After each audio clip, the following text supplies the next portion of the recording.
Família linda, seja bem-vindo aí ao nosso canal, vamos viver maçonaria. Esse amigo e irmão que vos fala é Jay Gomes. Meus irmãos, vamos dar continuidade no tema que eu abordei sábado, né? Que foi um tema bastante interessante, que acredito que levou meus irmãos a pensar um pouco sobre o que eu abordei em relação às potências subordinadas ao Grande Oriente do Brasil, né?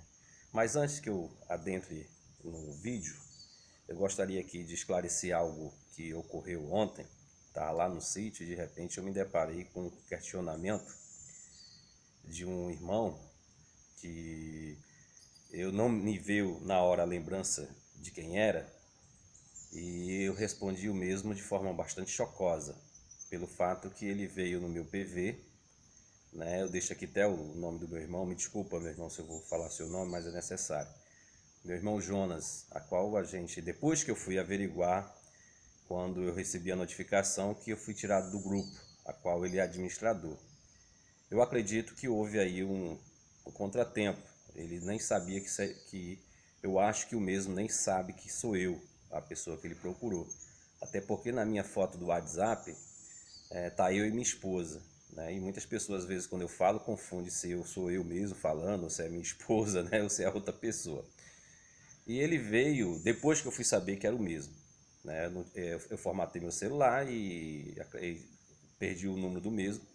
E de repente eu me deparei com a pergunta no meu PV, me perguntando se eu era mestre maçom, e de forma ritualística, um trolhamento. E eu ignorei aquilo porque está fora de um contexto do que consiste o reconhecimento do maçom. Até porque não se deve fazer reconhecimento por via WhatsApp, por escrito. É necessário, se você quiser usar algum outro meio, use a ligação, que fica mais, não se grava, né?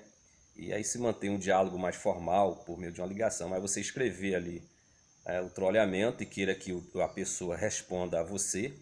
E quando ele colocou o questionário, logo no cabeçalho, dizendo que ele recebeu uma informação que eu não era maçom, que eu estava me passando por maçom, e ele veio me questionar logo no grau de mestre, né, me fazendo a pergunta do trolhamento em relação ao grau de mestre.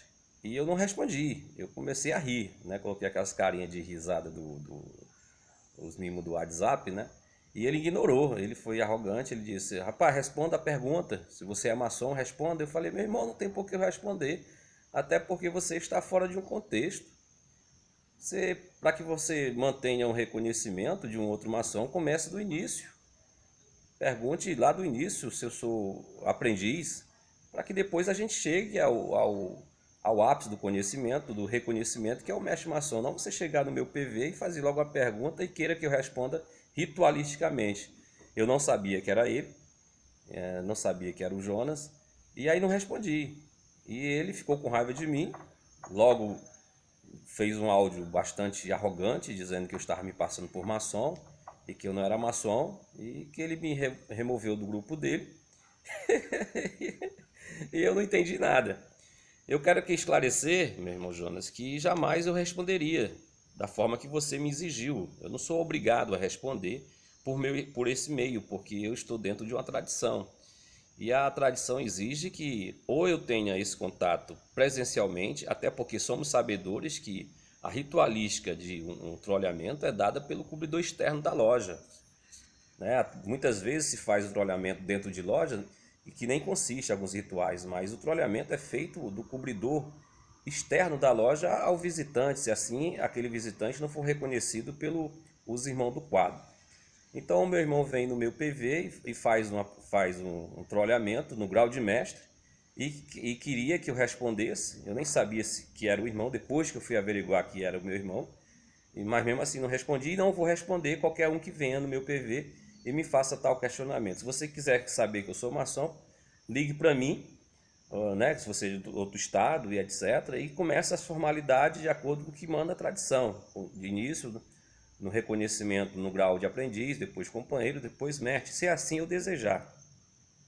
Então você fugiu de um contexto geral e o seu posicionamento foi muito infeliz, você foi muito arrogante, mas deixo aqui esse esclarecimento, não podia deixar de vir ao público esclarecer isso.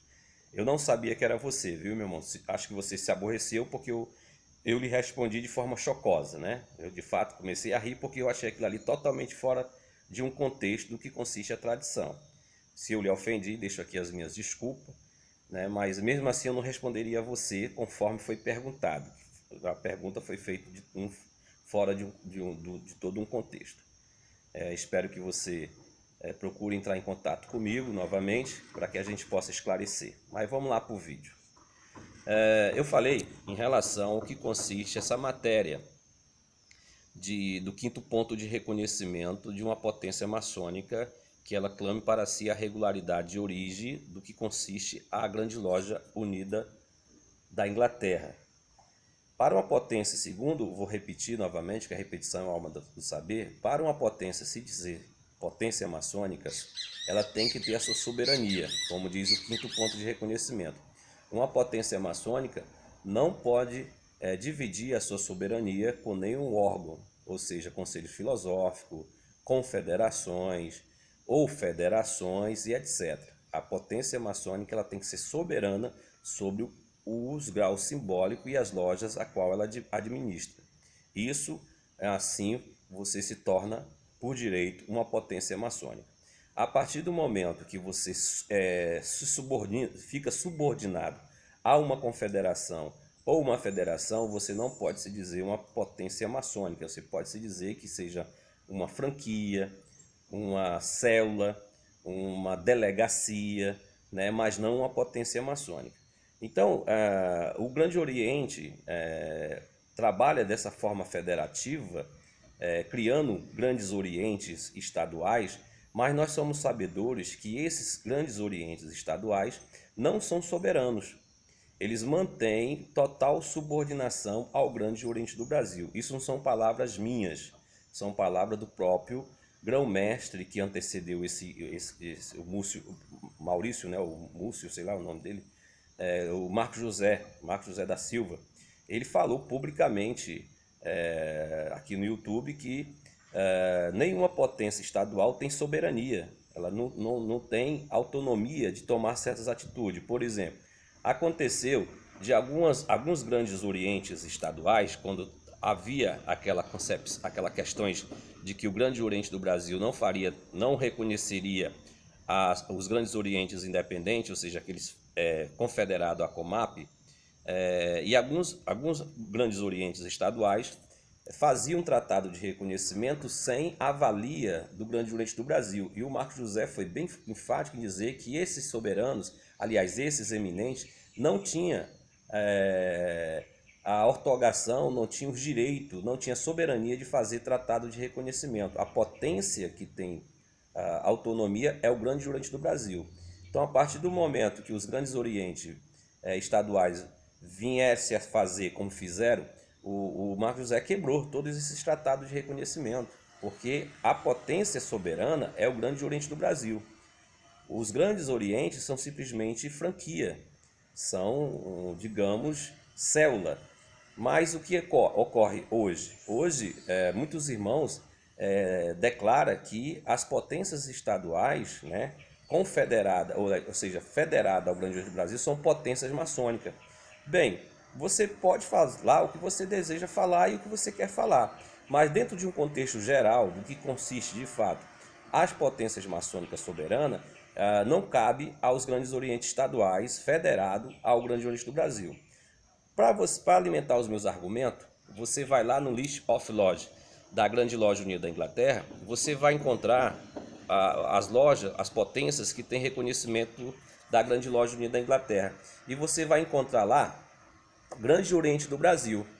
Você não vai encontrar os grandes orientes estaduais. Muito diferente do que consiste as grandes lojas estaduais, porque elas são soberanas. Elas não dividem a sua autonomia, a sua soberania com nenhum tipo de, ou seja, com nenhum um órgão que não seja, ou seja, ela mesma. Por isso, muito se confunde também, outra matéria, é que as grandes lojas, elas são subordinadas à CMSB, a Confederação da Maçonaria Simbólica do Brasil. Também não. Também não. Se você for lá no List of Lodge, você vai ver que a CMSB ela não é reconhecida pela Grande Loja Unida da Inglaterra porque ela não é a potência, ela é uma confederação. Quem é reconhecido pela Grande Loja são as potências maçônicas estaduais. Então pouco se fala sobre isso, porque eu não sei se não tem conhecimento ou porque não se fala. Porque muitos irmãos acreditam que a CMSB é uma potência maçônica. Não, ela não é uma potência maçônica. Já falei isso aqui N vezes, a Comap não é uma potência maçônica, a CMI não é uma potência maçônica. São confederações, potências maçônicas são as grandes lojas e o Grande Oriente do Brasil. Então, o que eu estou tratando aqui é que, a partir do momento que você se diz ser uma potência maçônica, mas você está subordinado a uma outra potência maçônica, você não tem soberania, você está fora do que consiste o quinto ponto de reconhecimento. Dá um exemplo aqui bem recente. O Grande Oriente do Brasil, São Paulo, ele era uma potência, dizendo assim, uma potência maçônica, para melhor nosso entendimento, dizendo assim, que o Grande Oriente do Brasil, São Paulo, era uma potência confederada, ou seja, subordinada ou federada ao Grande Oriente do Brasil, não era isso? Ou seja, não tinha autonomia, não tinha soberania sobre as lojas ali jurisdicionadas pela mesma. A partir do momento que o Grande Oriente do Brasil, São Paulo, desfedera do Grande Oriente do Brasil, somente aí o Grande Oriente de São Paulo, o Grande Oriente de São Paulo se torna uma potência maçônica soberana. Aí então adentra no quinto ponto de reconhecimento. Antes disso, ela não era uma potência maçônica dentro do que consiste o quinto ponto de reconhecimento. Quem assim é, sempre foi e sempre será, é o Grande Oriente do Brasil. Agora, em relação às potências que se dizem ser potências maçônicas estaduais, meu irmão, se você assim vê, como eu falei no meu vídeo, sabe, eu não vejo mais essas potências dentro dessa regularidade do que consiste a Grande Loja Unida da Inglaterra. Por exemplo, vamos lá, digamos que o Grande Oriente do Brasil, Ceará, queira, digamos, ter o reconhecimento da Grande Loja Unida da Inglaterra, se ela se diz ser uma potência maçônica. Ela poderia buscar esse reconhecimento? Não. Porque ela é federada, ela é subordinada ao Grande Oriente do Brasil. Ela não tem soberania. Ou seja, quando o Grande Oriente do Brasil foi reconhecido pela Grande Loja Unida da Inglaterra, todas essas delegacias, digamos assim, mantêm o reconhecimento da Grande Loja Unida da Inglaterra por causa do Grande Oriente do Brasil. Elas não são soberanas. Digamos, vamos entrar mais no detalhe, digamos que o Grande Oriente do Brasil, Ceará, queira fazer um tratado de reconhecimento com o Grande Oriente Ceará, o GOCE. Eles têm essa autonomia? Não, não tem. Não tem, porque o próprio Marcos José falou sobre isso. Nem o Grande Oriente do Brasil tem soberania. Eles são subordinados ao Grande Oriente do Brasil. São coisas simples que às vezes a gente fala de primeira instância, fica assim um tanto, rapaz, o que o Jair está falando? Mas se você for analisar, tudo que eu estou falando estão dentro de uma argumentação do que consiste de fato os 8 pontos de reconhecimento da Grande Loja Unida da Inglaterra. Então o que se deveria ser feito, o que se deveria ser vivenciado pelas essas potências que têm essa gramatura? Delegacias regionais, estaduais, franquias, células, mas não clamar para si a temática do que consiste em ser uma potência maçônica, como muitos maçons defendem que assim é. Eu já contra fatos não dou argumento. Mas isso diminui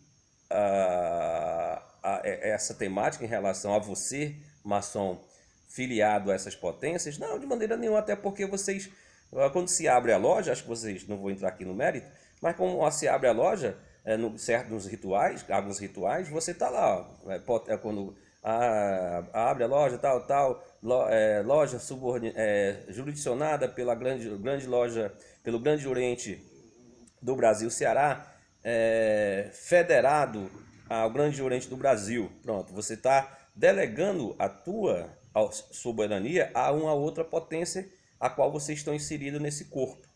Simples assim. Vocês não poderiam dizer que vocês são potências autônomas, soberanas. Não é. Se você me convencer ao contrário, estou aqui aberto ao diálogo. Uma potência estadual que esteja federada ao Grande Oriente do Brasil não pode se dizer uma potência soberana, até porque as cartas constitutivas não é dada por vocês de âmbito nacional ou de âmbito estadual. Quem dá as cartas constitutivas para as lojas é o Grande Oriente do Brasil. Quem concede o kit placê aos obreiros é o Grande Oriente do Brasil. Quem diploma os mestres maçom é o Grande Oriente do Brasil. Quem concede placê ex-ofício é o Grande Oriente do Brasil. Ou seja, toda soberania constitui ao Grande Oriente do Brasil. A partir do momento, por exemplo, que a gente constantemente vê, quando há intervenções, o Grande Oriente do Brasil pode intervir a um Estado, por você estar confederado, você está federado ao mesmo, então você não tem soberania.